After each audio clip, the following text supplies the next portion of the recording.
Diogo's goal as well. Just how important can a game like this be, just, moving things forward? Yeah, I think we've become a better team. Um, and like I said to the guys, if this game happened 6 weeks ago, there's a good chance that they would have tied it up at the end. And so I think the resolve of the group, the ability to stay in the game, and then performances and actually just plays. And I talk about making plays a lot. What does making plays look like? It's those two goals. It's not scripted. It's just quality in an area of the field that is very difficult to have quality in at times. And I think both those goals were fantastic. And I think the third one was really nice as well. Obviously, I think they said it was an own goal, but I think the actual movement, the play, was fantastic. So I think there's a lot of good performances out there. We knew this game was going to be very transitional given the way they play. And instead of sitting and waiting, we attacked it. We knew it was going to be open. And at the end of the day, it was a team that can make the most plays. And so super proud of the way the guys approached the game. And obviously still got some things to work on. But I think this kind of puts us in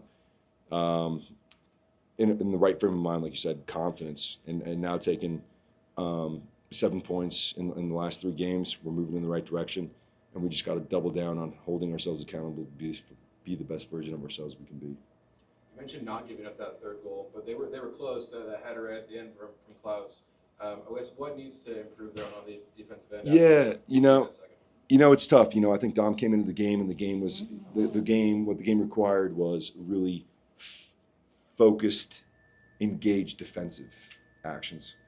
And if we did that, then we can win the ball, and we knew we were going to have space. And so I think the game was a little bit fast. We got beat on our right side a few times that led to some very dangerous plays. And so again, for Dom, it's really about the learning and making sure that when you're coming into the game, and I said to him, I said the defending piece is going to be the most important thing you do. So again, the box defending is one thing, but it's really the defending outside the box that we got to get better at as a group to then snuff out plays or give the back line a little bit more time to adjust and find marks. So I would say that's an area that we need to continue working on. Jimmy? My question is, were you surprised about the goal coming up for the set piece? And were you also surprised the way Carlos can hit that goal? The goals that we conceded on set pieces? Yes. Yeah, I think we switched to this zonal defending on corners, and tonight was the first night we conceded in probably 5 or 6 games on corners, and tonight we conceded 2. And I think the one negative about zonal defending is you have your most important defenders, the best headers of the ball in the best areas, but you have to attack the ball because, again, there's going to be players everywhere. And in that second corner kick we conceded, it hits off someone's hands. And so you've got to win the first contact. So, again, some of the things that we'll look at. And then as far as Noel, he hits those in training sometimes, left and right foot, but that's a goal he'll never forget for the rest of his life. That's something that just etched in your mind, and hopefully he's got the desire to keep hitting those because he can do it. He's got really good technique, and it was a goal we needed to get things going in the right direction. Yeah, my last question would be, we have Nelson kind of step it up and talking with Jay Glad in the back there and kind of like switching roles back and forth with each other. Is that something that you talk to them about? Is that something that just Nelson kind of just has been picking up due to the minutes that he's been getting? No, that's something obviously that we've been working on. Anytime our center back is pulled out of position, we want to pivot to fill that spot. In this particular game, they had their 10 floating behind our midfield line, and they asked some real questions. If our pivot steps and there's a 10 that's 10 yards away from our back line, so it was really important that communication took place. Every play is going to look different, but I think Nelson's really grasped on to really thinking the game. Where before he was just kind of playing free, now he's really adapting to the tactical piece of the game. So really good to see from both those guys. Pablo, congrats on the win. This is the 3rd game in a row that we see Johnny get that start. Is that something that you're going to see him set in stone with the start, or flipping back and forth between him and Dom? Yeah, I think that's, we want to win the game, and I think at the end of the day, it's the player that's doing the best in that position. Right now, Johnny's the guy that first game he hasn't scored where he started. So again, I thought he did a lot of good things. He's another experienced player, and I think our team needs a little bit more of that. I think Dom is working his way in, and not always easy for a younger player to come into a game and get up to speed. But we'll see how it goes. I think Johnny's doing a really good job, and we'll just see how we go next week. And then obviously with next week, you guys will have Diego Luna back. Seeing what he's done so far with the U.S. men's national team and Gold Cup, how big is that going to be with him having coming back? Yeah, I think it's always a tricky one, especially after they beat Mexico tomorrow. And I think he's been at it for quite some time without a break. So I think the most important thing for me is first to have dialogue with Diego, make sure he's in the right headspace. There's such an expenditure of emotion and just the physicality of playing all these games that are so meaningful for your national team, and obviously he's in the best run of form that he's ever been in. So I think having experienced that, it works both ways. One, you get back and it's like, man, it's not the same. It's not the same, and there's a real component to that.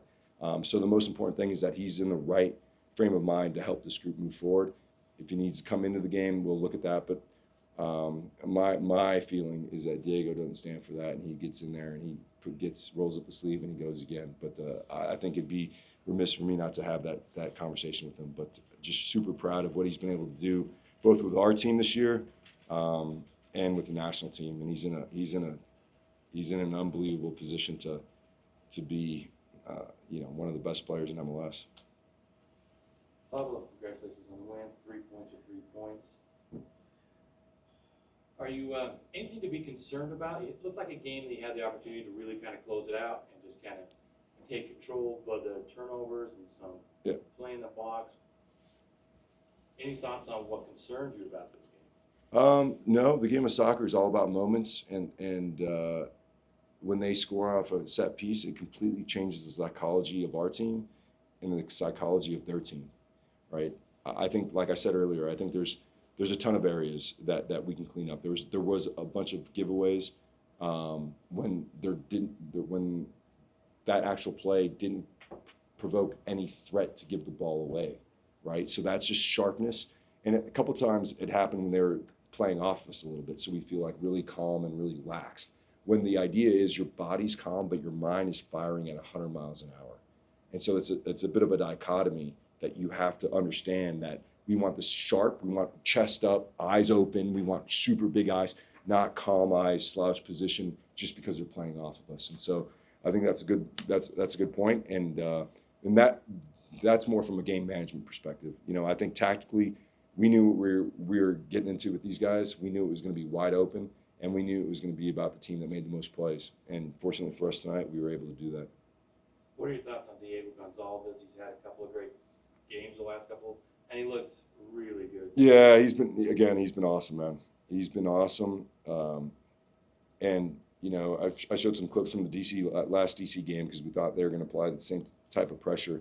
And I was just reliving some of the plays that didn't come off, where he's playing Gozo through. He drops a little bit deeper and plays Gozo through.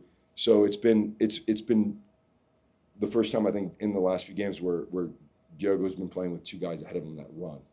And that's been a really a seismic shift in the way we've kind of attacked, where we've had a lot of possession and we're playing it across the top of the box. Now I feel like we're a team that can do a little bit of both, right? And I think Diego's passing ability has been top. Today you saw him finish. So he's playing big time. Last question. It's a broken record this season. Rafa Cabral being in the back there, he just made some amazing saves tonight. Thoughts on his play, and also the looks like he went down with serious injury, or obviously kept playing. But yeah, no, I think Rafa has been a pillar within the group. He's a man that takes nothing for granted. I think he's the example of the group in the way he trains, demands so much from himself. And again, he was new this year. There was a big learning curve, but that's never stopped. His level of professionalism, his level of care for his teammates and his club, and he's got really high expectations for himself and us as a group. And I think you see it every game where he's just coming up trumps. He's always ready for the moment, and like I said, he's been the guy in the locker room that has taken the burden of putting the group in difficult times owning it, taking accountability, and then week in and week out performing like he did tonight, which is 10 out of 10. Can you talk specifically about the second half save he had on Klaus with one hand when Klaus really hit it? Yeah, man. Again, DJ, I know you come out to training every now and again, but on Tuesdays, Rafa's flying across the goal and he's making these saves that are just like unexplainable. They're unexplainable, and I think on that save, what was also really, positioning was great, the stretch was great, but the strength in his hand, I mean, you heard that thing pop, you know, and I think again, and this is what I keep talking to the group, is that the game of football is a game of 5,400 moments that you have to be ready for. And how do you do that? It's the way you train every day. It's the way you come into training and say, today I'm going to be great. And so, like, nothing surprises me with Rafa anymore. I think there's a reason why he played at some top clubs around the world, represented Brazil and with the national team. And so we were just so blessed to be able to have a player like him with our young group be the example of what it means to be a top pro. You always talk about competition makes players play better and lifts their level. The fact that Johnny Russell's now competing for starting spots every week and getting them, and Diego Luna's return looming, could we draw a line from those two things to the improved play from Diego? Not just the goal, but how many times he was dangerous?